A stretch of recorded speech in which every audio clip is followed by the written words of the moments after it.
Exode, chapitre 22. Si un homme dérobe un bœuf ou un agneau, et qu'il l'égorge ou le vende, il restituera 5 bœufs pour le bœuf et 4 agneaux pour l'agneau. Si le voleur est surpris dérobant avec effraction, et qu'il soit frappé et meurt, on ne sera point coupable de meurtre envers lui. Mais si le soleil est levé, on sera coupable de meurtre envers lui. Il fera restitution. S'il n'a rien, il sera vendu pour son vol. Si ce qu'il a dérobé, bœuf, âne ou agneau, se trouve encore vivant entre ses mains, il fera une restitution au double. Si un homme fait du dégât dans un champ ou dans une vigne, et qu'il laisse son bétail paître dans le champ d'autrui, il donnera en dédommagement le meilleur produit de son champ et de sa vigne. Si un feu éclate et rencontre des épines, et que du blé en gerbe ou sur pied, ou bien le champ, soit consumé, celui qui a causé l'incendie sera tenu à un dédommagement. Si un homme donne à un autre de l'argent ou des objets à garder, et qu'on les vole dans la maison de ce dernier, le voleur fera une restitution au double, dans le cas où il serait trouvé. Si le voleur ne se trouve pas, le maître de la maison se présentera devant Dieu pour déclarer qu'il n'a pas mis la main sur le bien de son prochain. Dans toute affaire frauduleuse concernant un bœuf, un âne, un agneau, un vêtement ou un objet perdu, au sujet duquel on dira « c'est cela », la cause des deux parties ira jusqu'à Dieu. Celui que Dieu condamnera fera à son prochain une restitution au double. Si un homme donne à un autre un âne, un bœuf, un agneau ou un animal quelconque à garder et que l'animal meure, se casse un membre ou soit enlevé sans que personne l'ait vu, le serment au nom de l'Éternel interviendra entre les deux parties, et celui qui a gardé l'animal déclarera qu'il n'a pas mis la main sur le bien de son prochain. Le maître de l'animal acceptera ce serment, et l'autre ne sera point tenu à une restitution.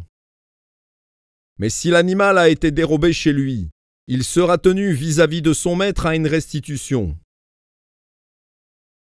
Si l'animal a été déchiré, il le produira en témoignage, et il ne sera point tenu à une restitution pour ce qui a été déchiré. Si un homme emprunte à un autre un animal, et que l'animal se casse un membre ou qu'il meure, en l'absence de son maître, il y aura lieu à restitution. Si le maître est présent, il n'y aura pas lieu à restitution. Si l'animal a été loué, le prix du louage suffira. Si un homme séduit une vierge qui n'est point fiancée, et qu'il couche avec elle, il paiera sa dot et la prendra pour femme. Si le père refuse de la lui accorder, il paiera en argent la valeur de la dot des vierges. Tu ne laisseras point vivre la magicienne. Quiconque couche avec une bête sera puni de mort. Celui qui offre des sacrifices à d'autres dieux qu'à l'Éternel seul sera voué à l'extermination. Tu ne maltraiteras point l'étranger, et tu ne l'opprimeras point, car vous avez été étrangers dans le pays d'Égypte. Tu n'affligeras point la veuve, ni l'orphelin. Si tu les affliges, et qu'ils viennent à moi, j'entendrai leurs cris. Ma colère s'enflammera, et je vous détruirai par l'épée.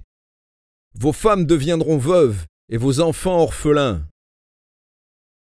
Si tu prêtes de l'argent à mon peuple, au pauvre qui est avec toi, tu ne seras point à son égard comme un créancier, tu n'exigeras de lui point d'intérêt.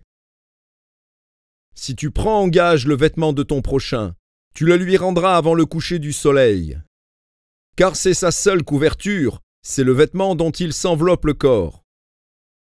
Dans quoi coucherait-il? S'il crie à moi, je l'entendrai, car je suis miséricordieux. Tu ne maudiras point Dieu, et tu ne maudiras point le prince de ton peuple. Tu ne différeras point de m'offrir les prémices de ta moisson et de ta vendange. Tu me donneras le premier-né de tes fils. Tu me donneras aussi le premier-né de ta vache et de ta brebis. Il restera 7 jours avec sa mère. Le 8e jour, tu me le donneras. Vous serez pour moi des hommes saints. Vous ne mangerez point de chair déchirée dans les champs. Vous la jetterez aux chiens.